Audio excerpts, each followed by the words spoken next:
नमस्कार दोस्तों, स्वागत है आपका मेरे चैनल गुरु गोविंद जीएस रिसर्च सेंटर पे।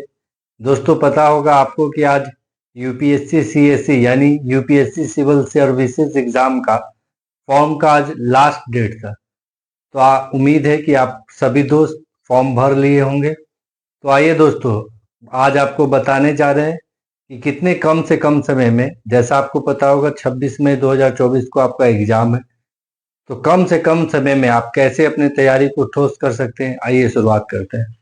जैसा कि पता होगा दोस्त, आपको इस बार यूपीएससी सीएससी 2024 का एग्जाम होने वाला है। ये फॉर्म स्टार्ट हुआ था 14 फरवरी 2024 को। लास्ट डेट है इसका 6 मार्च 2024। लास्ट डेट इसका 5 मार्च था, लेकिन एक दिन एक्सटेंड करके 6 मार्च 2024 कर दिया गया है। इसका पीटी एग्जाम का डेट पहले ही से ही क्लियर है। ये आपको 26 मई 2024 को होने वाला है। टोटल पोस्ट की संख्या 1206 है, जिसमें 1056 पोस्ट आपको आईएएस के और 150 आईएएस आईपीएस विभिन्न केंद्रीय सेवाओं में भरे जाने वाले पोस्टों की संख्या 1056 है। 150 पोस्ट आपके आईएफएस यानी इंडियन फॉरेस्ट सर्विस के लोगों के लिए है। आपको दोस्तों अब बताएंगे कि इसका टोटल आपको कैसे, कहां से मटेरियल उठानी है, कैसे पढ़नी है। तो आइए दोस्तों, सबसे पहले क्या करना है कि आपको ज्यादा ध्यान देना है मॉडर्न पे, मॉडर्न हिस्ट्री पे आपको ज्यादा ध्यान देना है। सबसे पहले आइए हम हिस्ट्री से शुरुआत करते हैं। सबसे पहले हिस्ट्री में उम्मीद है कि आप क्लास 6 to 12 तक की सारी एनसीईआरटी की किताबों को अच्छे से पढ़ लेंगे। इसके बाद आपको मॉडर्न हिस्ट्री पे ज्यादा ध्यान देना है दोस्तों, क्योंकि अक्सर पीटी एग्जाम में आपको मॉडर्न हिस्ट्री से ज्यादा क्वेश्चन आने की संभावना है। मॉडर्न हिस्ट्री आपको स्पेक्ट्रम की पढ़नी है दोस्तों। राजीव अहेर की स्पेक्ट्रम आधुनिक भारत का इतिहास नामक एक पुस्तक आता है, आपको वहां से मॉडर्न हिस्ट्री क्लियर कर लेनी है। इसके अलावा दोस्तों बिपिन चंद्रा की इंडियन आफ्टर इंडिपेंडेंस यानी आजादी के बाद का भारत पुस्तक आती है, आपको बिपिन चंद्रा की वहां से पढ़ लेनी है। ध्यान रहेंगे कि मॉडर्न हिस्ट्री के हिसाब से ये टॉपिक आपको मॉडर्न हिस्ट्री स्पेक्ट्रम का और India after independence Bipin Chandra का, ये दोनों आपके लिए बहुत ज्यादा जरूरी है। इसके अलावा दोस्तों अगर हम जियोग्राफी की बात करें तो जियोग्राफी में आपको एनसीईआरटी क्लास 6 to 12 तक का पढ़ लेना है।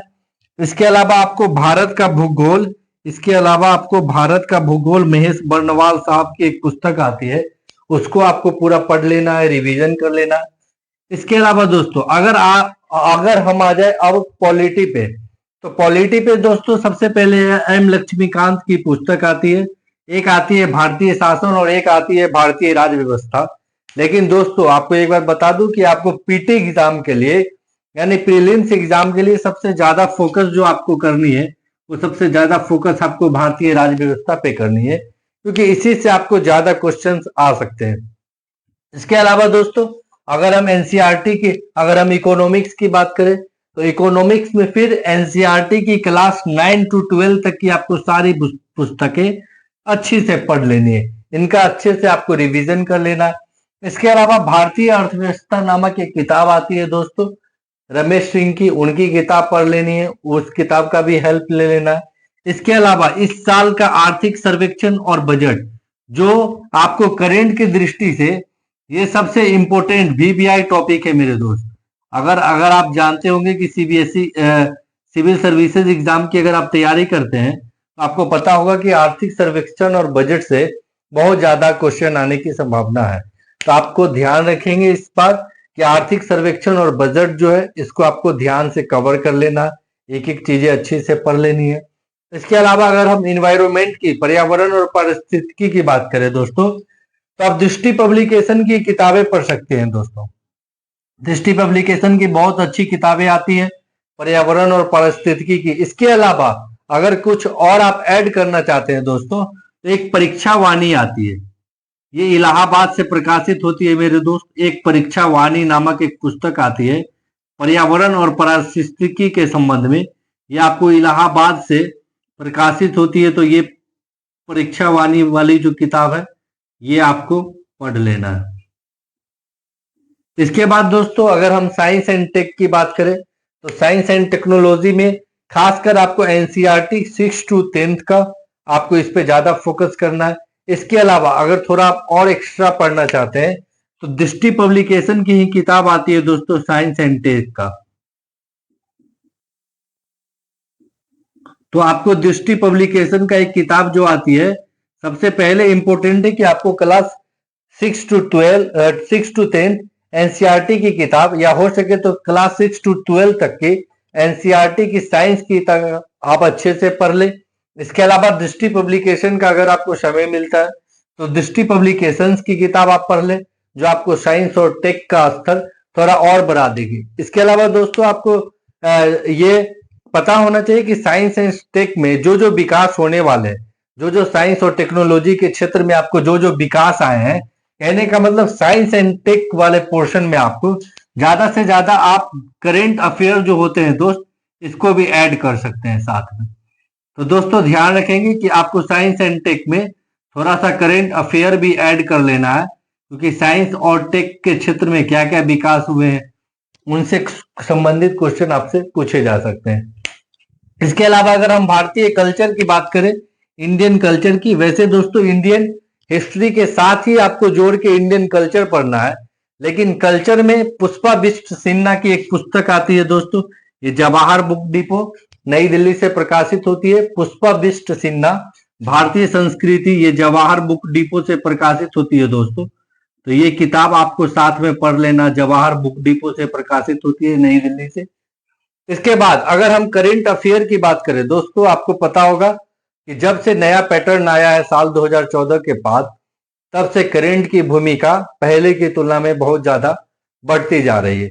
तो सबसे ज्यादा महत्वपूर्ण टॉपिक आपके प्रीलिम्स एग्जाम के दृष्टिकोण से है अगर कोई दोस्तों, तो वो आपके लिए करेंट है। तो करेंट को आपको ज्यादा एकदम सावधानी से आपको कवर करना है।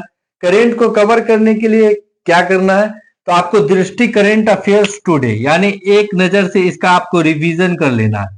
दृष्टि करेंट अफेयर टुडे आप पढ़ सकते हैं। पिछले लगभग 1.5 साल 2 साल की जितने भी आपको करेंट अफेयर की चीजें हो, वो आपको अच्छे से कवर कर लेना है। इसके अलावा पढ़ लेनी, अगर आपके पास समय है तो दृष्टि करेंट अफेयर्स टुडे या क्रॉनिकल भी पढ़ सकते हैं, या समय नहीं है तो आप केवल दृष्टि करेंट अफेयर टुडे को ही प्रीफर करें। इसके अलावा दोस्तों आप इंडिया ईयर बुक आती है भारत सरकार के द्वारा, प्रत्येक साल ये प्रकाशित होती है। आप ये भी पिछले साल की, यानी पिछले 2 साल की इंडिया ईयर बुक जो है, इसका भी आप सहारा करेंट के लिए ले सकते हैं। आपको बता दें कि आने वाले दिनों में करेंट की भूमिकाएं बहुत ज्यादा बढ़ने वाली है, हो सकती है इसके लिए आपको करेंट पे ज्यादा से ज्यादा फोकस करने पड़े दोस्तों। आपको बता दें दोस्तों, इसके अलावा अगर आप प्रीलिम्स एग्जाम की तैयारी करते हैं तो जितना महत्व जनरल स्टडीज का है उतना ही महत्व सीसेट का है। आपको पता होगा कि सीसेट में आपको आमतौर पे मैथ्स से क्वेश्चन आते हैं मेरे दोस्त। मैथ्स में सबसे ज्यादा आपको आता है, पता होना चाहिए, आधारभूत संख्यन। जैसे आपको क्लास 10वीं कक्षा तक के स्तर के बहुत सारे, जैसे percentage, profit and loss, SI and CI, pie chart, data table हो गया। इसके अलावा आपको डाटा सफिशिएंसी हो गया। इन सब से आपको बहुत सारे क्वेश्चन पूछे जा सकते हैं। इसके अलावा रीजनिंग में सामान्य मानसिक योग्यता, कहने का मतलब आपको डिसीजन मेकिंग से पूछे जाएंगे।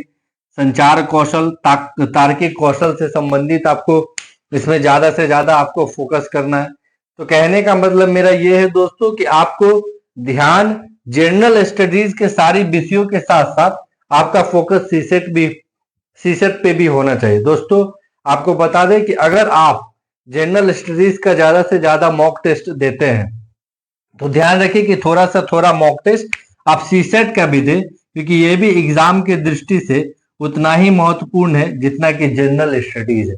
आपको पता होगा कि प्रीलिम्स क्वालिफाई करने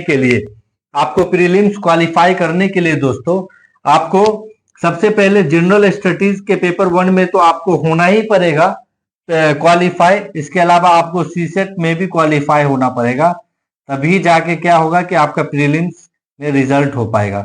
इसलिए दोस्तों आप सीसेट वाले जो आपके पोर्शन है, जो आपका पेपर 2 है, इसको आप नजरअंदाज ना करें, इस पे भी आप ज्यादा से ज्यादा फोकस करें दोस्तों आपको बता दें कि इस बार आपके पोस्ट की संख्या बहुत अच्छी है, तो आप ज्यादा से ज्यादा मेहनत करें। अगर आपको ये वीडियो अच्छी लगी हो तो लाइक करें, शेयर करें, सब्सक्राइब करें और बेल आइकन को दबाना ना भूले। धन्यवाद।